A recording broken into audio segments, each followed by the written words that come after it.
ಅನಗಾವಾಸ್ತು ವೀಕ್ಷಕರಿಗೆ ಮಹೇಶ್ ಕುಮಾರ್ ಮಾಡುವ ನಮಸ್ಕಾರಗಳು. ನಮ್ಮ ಜೊತೆ ಪ್ರೇಮಕುಮಾರ್ ಗುರುಗಳಿದ್ದಾರೆ.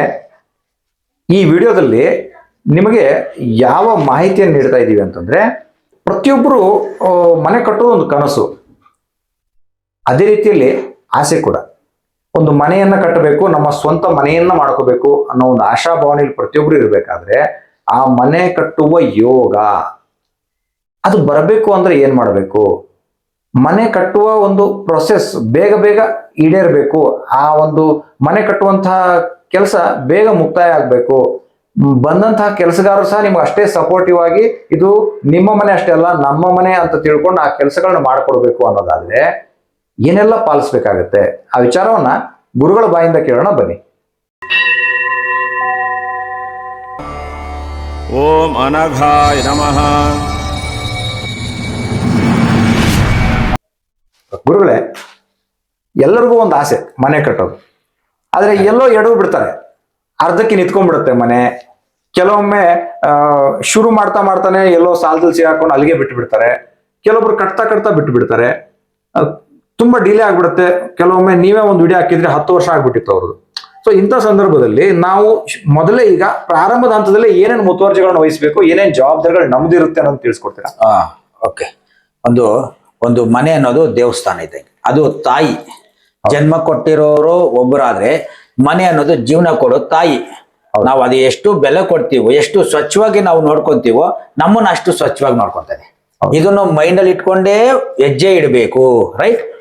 ಮೊದಲನೇದಾಗಿ ಮನೆ ಕಟ್ಟಬೇಕಂತಂದ್ರೆ ಈ ನಮ್ಮ ಹಳೆ ಮನೆ ಇದೆಯಾ ನೋಡ್ಬೇಕು ಅಷ್ಟೆ. ಅದೇನಾದ್ರೂ ಚೆನ್ನಾಗಿಲ್ಲ, ಇದ್ದೂ ಚೆನ್ನಾಗಿಲ್ಲ, ಅದನ್ನು ಸರಿ ಮಾಡಿಯೇ ನೀವು ಕೆಲಸ ಸ್ಟಾರ್ಟ್ ಮಾಡ್ಬೇಕು. ಇಲ್ಲಾಂದ್ರೆ ಅರ್ಧಕ್ಕೆ ನಿಂತೋಗ್ಬಿಡುತ್ತೆ ಮನೆ. ಅರ್ಥ ಆಯ್ತಲ್ಲ? ದಿಸ್ ಇಸ್ ದ ಮೂಲ ಮೇನ್. ಇದು ಬಹಳ ಮುಖ್ಯವಾದ ಪಾಯಿಂಟ್. ಎಸ್, ಮೂಲ ಸ್ಥಾನ, ಕರ್ಮಸ್ಥಾನ, ಮೂಲ ಚೆನ್ನಾಗಿರ್ಬೇಕು. ಕರ್ಮಗಳ ಗೂಡು ಏನಿದೆ ಅದು ಚೆನ್ನಾಗಿರ್ಬೇಕು. ಆವಾಗ ಏನಾಗುತ್ತೆ, ನಮಗೆ ಆ ಹಳೆ ಮನೆಯನ್ನ ಸರಿ ಮಾಡಿದ ನಂತರವೇ ಒಂದು ಪೂಜೆ ಮಾಡಿ ನೆಕ್ಸ್ಟ್ ಇದಕ್ಕೆ ಜಾಗವನ್ನ ಶುದ್ಧಿ ಮಾಡಬೇಕು. ಜಾಗ ಶುದ್ಧಿ ಮಾಡೋಕೆ ಮೊದಲು ನಾವು ಒಂದು ಜಾಗವನ್ನು ಸೆಲೆಕ್ಟ್ ಮಾಡ್ಕೊಂಡಿರ್ತೀವಿ, ಒಂದು 30-40 ಸೈಟ್ ಅಂತ ಇಟ್ಕೊಳ್ರಿ. ನೀವೇನ್ ಮಾಡ್ತೀರಿ, ಅದಕ್ಕೆ ಒಳ್ಳೆ ವಾಸ್ತು ಪ್ಲಾನ್ ಮಾಡಬೇಕು. ವಾಸ್ತು ಮಾಡ್ಕೊಡ್ತೀರ ನೀವು, ರೈಟ್?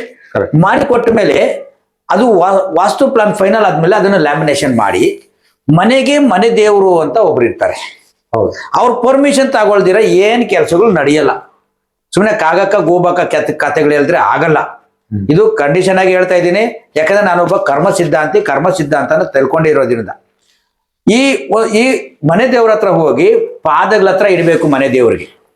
ಆ ಪ್ಲಾನ್ ಅನ್ನು ತಗೊಂಡು ಹೋಗ್ಬೇಕು. ಹೌದು, ಪರ್ಮಿಷನ್ ತಗೊಂಡ್ ಬರ್ಬೇಕು. ಈ ಸ್ವಾಮಿಗಳ ಹತ್ರ ತಗೊಂಡು ಹೋಗ್ಬಿಟ್ಟು ಗರ್ರ ಅಂತ ಅಲ್ಲಾಡ್ಸ್ಬಿಡೋದು, ನಿಂಬೆಹಣ್ಣು ತಿರ್ಗಿಸೋದು ಅವೆಲ್ಲ ನಡೆಯಲ್ಲ ಕೆತ್ತಗಳಿದು. ಅರ್ಥ ಆಯ್ತಲ್ಲ? ಇದಾರೆ ಎಲ್ಲ ನಮ್ಗೆ ಗೊತ್ತಾಗಿದೆ, ಮೆಸೇಜ್ಗಳು ಬಂದವೆ. ಆಯ್ತಾಯ್ತಲ್ಲ? ಅದಕ್ಕೊಂದು 50,000 ನಿಮ್ಗೆ ಪರ್ಮಿಷನ್ ಬಂದ್ಬಿಟ್ಟಿದೆ ಅಂತ.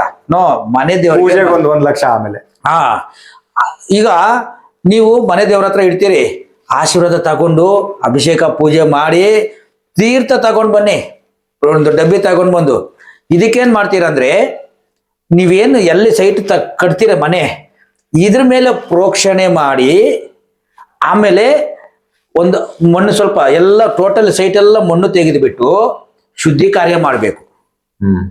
ನಿಮ್ಮ ಹತ್ರ ದುಡ್ಡಿಲ್ಲ, ತುಂಬಾ ಕಮ್ಮಿ ಇದೆ, ಒಂದು 50 ಲಕ್ಷ ಸೈಟ್ ಇದೆ ನಿಮಗೆ, ಕಡಿಮೆ ಇದೆ, ಅರ್ಧ ಕಡಿಮೆ ಇದೆ ದುಡ್ಡು.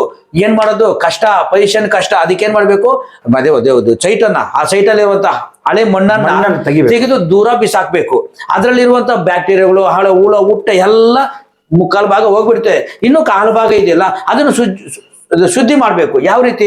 ಗೋಮೂತ್ರ ಒಂದು 30-40 ಸೈಟ್ಗೆ ಕನಿಷ್ಠ ಪಕ್ಷ ಶುದ್ಧಿ ಕಾರ್ಯನೇ ವಿಡಿಯೋ ಕೊಟ್ಬಿಡಿ. ಶುದ್ಧಿ ಕಾರ್ಯದ ವಿಡಿಯೋವನ್ನ ನಾವು ಇಲ್ಲಿ ಕೊಡ್ತೀವಿ, ಆ ವಿಡಿಯೋವನ್ನು ನೋಡ್ಕೊಳ್ಳಿ, ಅವಾಗ ನಿಮ್ಗೆ ಆ ಮಾಹಿತಿ ಸಂಪೂರ್ಣವಾಗಿ. ಆ ರೀತಿ ಮಾಡಿದ ಮೇಲೆ ನೀವೇನ್ ಮಾಡ್ಬೇಕು, ಈ ಭಗವಂತನ ಆಲ್ರೆಡಿ ಪರ್ಮಿಷನ್ ತಗೊಂಡು ಆಯ್ತು, ಇದನ್ನ ದೇವ್ರ ಹತ್ರ ಇಡಿ, ನಿಮ್ಮ ಮನೆ ದೇವ್ರ ಹತ್ರ ಇಡಿ, 11 ರೂಪಾಯಿ ಕಾಣಿಕೆ ಕಟ್ಟಿ. ಓಕೆ, 12 ರೂಪಾಯಿ ಚಿಲ್ಲರೆ ಕಾಸೆ, 12 ರೂಪಾಯಿ ಕಾಣಿಕೆ ಕಟ್ಟಿ, ಅದ್ರ ಒಳಗಡೆ ಈ ಒಂದು ಅಕ್ಷತೆ ಕಾಳು ಅಂತ ಬರ್ತದೆ, ಒಡೆದಿರ ಇರೋ ಅಕ್ಷತೆ ಕಾಳು ಬೇಕು ಒಂದಷ್ಟು. ಪೂರ್ತಿ ಇರ್ಬೇಕು. ಹಾ ಅದು ರೇಷನ್ ಅಕ್ಕಿ ಚೆನ್ನಾಗಿ ಬರ್ತದೆ ಅದು. ಅದಕ್ಕೆ ಅರಿಶಿನ ಬಟ್ಟೆಯಲ್ಲೇ ಕಟ್ಬಿಟ್ಟು ಅರ್ಕೆ ಕಟ್ರಿ, ದೇವ್ರ ಹತ್ರ ಇಡ್ರಿ. ಇದು ಯಾವುದೇ ರೀತಿಯ ತೊಂದರೆ ಆಗದೆ ಇರ್ತಾರೆ, ಸುಗಮವಾಗಿ ನಡೀಲಿ ಅಂತ ಹೇಳ್ಬಿಟ್ಟು ಮನೆ ದೇವರಿಗೆ ಅರ್ಕೆ ಕಟ್ಕೊಳ್ರಿ. ಅಲ್ಲಿಡಿ ಯಾವುದೋ ಒಂದು ರೂಪದಲ್ಲಿ ನಮಗೆ ಭಗವಂತ ಇನ್ನೊಬ್ರು ಬಂದು ಸಪೋರ್ಟ್ ಮಾಡ್ತಾನೆ, ಲಿಂಕ್ ಕೊಡ್ತಾನೆ ಭಗವಂತ. ನಿಮ್ಮ ಮನೆ ದೇವರೇ ನಿಮ್ಗೆ ಸಪೋರ್ಟ್ ಮಾಡ್ತಾನೆ. ಇದು ಸತ್ಯ. ಇದು ಮನೆ ದೇವ್ರನ್ನ ಬಿಟ್ಟು ಮನೆ ಕಟ್ತೀನಿ ಅಂದ್ರೆ ಸುಳ್ಳು ಮಾತು. ಮನೆ ದೇವ್ರನ್ನ ಇಟ್ಕೊಂಡು ಹೋಗಿ ನಿಮ್ ಮನೆ ಕಟ್ಟೋ ಯೋಗ ಬೇಗ ಬರುತ್ತೆ. ಹೌದು, ಈ ರೀತಿ ಮಾಡಿದಾಗ ಆಮೇಲೆ ಏನಂತಂದ್ರೆ ಸ್ಟಾರ್ಟ್ ಮಾಡಿ, ಒಳ್ಳೆ ಮುಹೂರ್ತದಲ್ಲಿ ಸ್ಟಾರ್ಟ್ ಮಾಡಿ.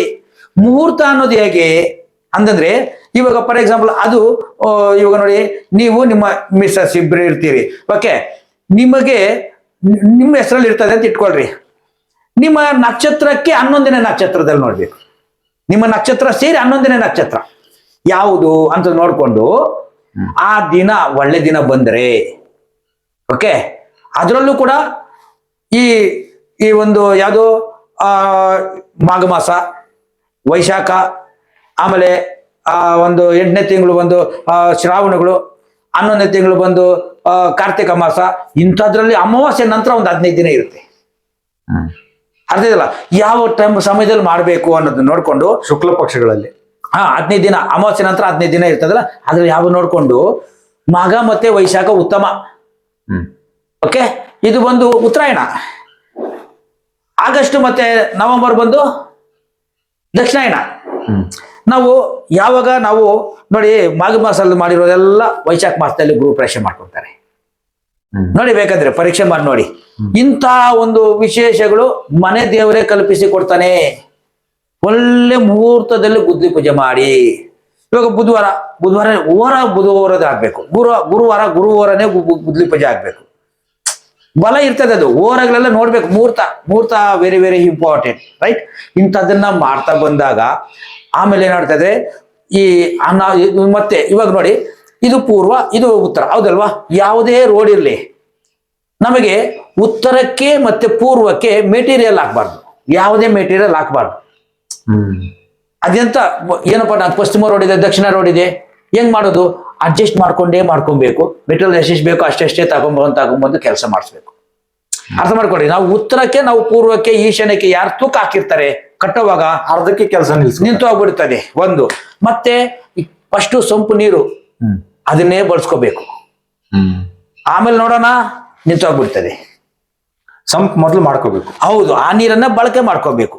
ಇಂಥವೆಲ್ಲ ಕೆಲವೊಂದು ಶಾಸ್ತ್ರಗಳು ನಾವು ಅಪ್ಲೈ ಮಾಡ್ಕೊಂಡ್ರೆ ಓಕೆ, ತುಂಬಾ ಉತ್ತಮ ಅಂತ ನಾನು ಹೇಳ್ತೀನಿ. ಮತ್ತೆ ನಾವು ಒಂದು ಗುದ್ಲಿ ಪೂಜೆ ಮಾಡಿರ್ತೀವಿ ನೋಡಿ, ಸೂಕ್ಷ್ಮ ವಿಚಾರ. ಆ ನಕ್ಷತ್ರದಲ್ಲೇ ಮಾಡ್ತೀವಿ. ಅದೇ ಇನ್ನೊಂದು ತಿಂಗಳು ಬರ್ತಾ ಇರ್ತದೆ, ಅದೇ ನಕ್ಷತ್ರ ದಿನ ಮತ್ತೆ ಹೋಗಿ ಪೂಜೆ ಮಾಡಿಸ್ಕೊಂಡು ಒಂದು ತೀರ್ಥದ ಆಗ್ತಾ ಇರ್ಬೇಕು.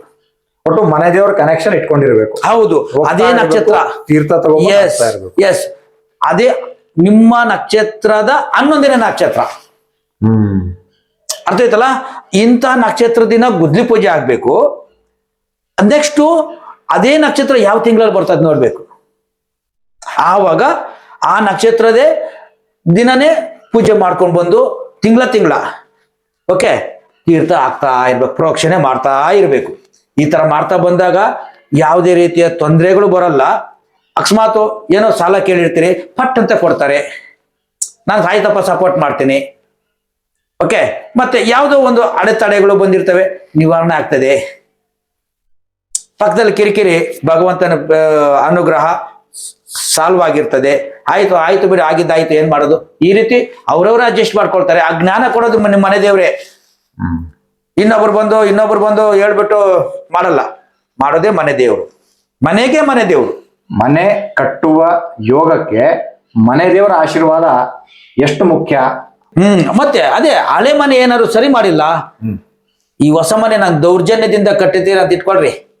ಹಳೆ ಮನೆ ಸರಿ ಇಲ್ದಿರಾ, ನನ್ಗೆ ಬೇಡ, ಅದು ನನ್ನ ತಮ್ಮನ್ ಕೊಟ್ಬಿಟ್ಟೆ, ನಾನು ಹೊಸದಾಗಿ ಮನೆ ಕಟ್ಕೊಂಡ್ ಬಂದ್ಬಿಡ್ತೀನಿ, ನಮ್ಮ ಅಪ್ಪ ಅಮ್ಮನಿಗೆ ಅದು ನನ್ಗೆ ಹೊಸ ಮನೆ.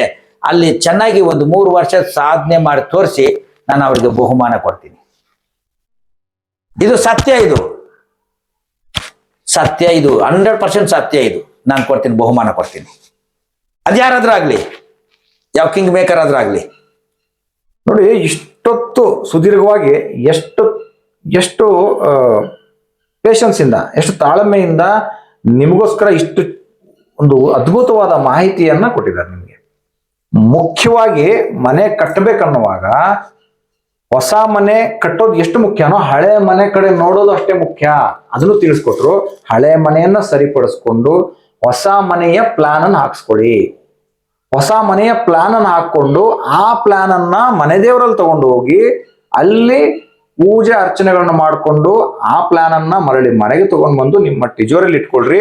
ಅದರ ಕಾಪಿಗಳನ್ನ ಬಳಸ್ಕೊಳ್ಳಿ ನಿಮ್ಮ ಮನೆ ಕೆಲಸಗಾರರಿಗೆ ಕೊಡೋದಕ್ಕೆ.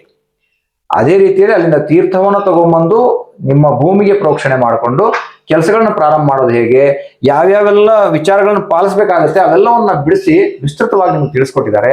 ಇಂತಹ ಮಾಹಿತಿ ನಿಮಗೆ ಯೂಟ್ಯೂಬಿನ ಇತಿಹಾಸದಲ್ಲೇ ಸಿಗೋದಿಲ್ಲ ಅಂತ ಅದ್ಭುತ ಮಾಹಿತಿ ಅಂತ ಹೇಳ್ತಾ ಈ ವಿಡಿಯೋನ ಪೂರ್ತಿಯಾಗಿ ನೋಡಿ ನಮಗೆ ಆಶೀರ್ವದಿಸಲಿಕ್ಕೆ ಧನ್ಯವಾದಗಳಂತ ಹೇಳ್ತಾ, ನಮ್ಮ ಗುರುಗಳಿಗೂ ಧನ್ಯವಾದಗಳನ್ನ ಹೇಳ್ತಾ ಈ ವಿಡಿಯೋವನ್ನ ಇಲ್ಲಿಗೆ ಮುಕ್ತಾಯ ಮಾಡ್ತಾ ಇದ್ದೀನಿ. ನಿಮ್ಮೆಲ್ಲರ ಪ್ರೀತಿಗೆ ಧನ್ಯವಾದಗಳು. ನಮಸ್ಕಾರ.